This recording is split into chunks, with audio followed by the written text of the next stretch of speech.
Takže máme 22. října 25, loví se východočeský rybník, největší východočeský rybník, místní organizace Přelouč a na kameře máme pana předsedu. Rád bych se zeptal pana předsedy, jaký předpokládá výlovek.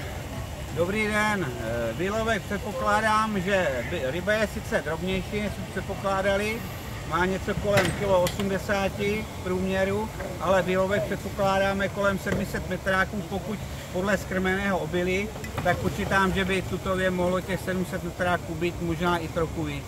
Paráda. A pane předsedo, veškerá ryba jde do revíru nebo máte něco na trh?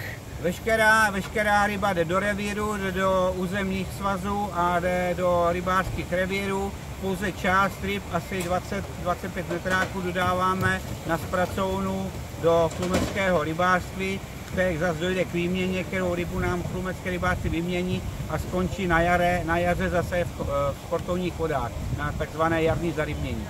A jak to vypadá se stánkovým prodejem tady na hrázi? Stánkový prodej bude probíhat dneska od 9 probíhá hodin do 16, zítra také.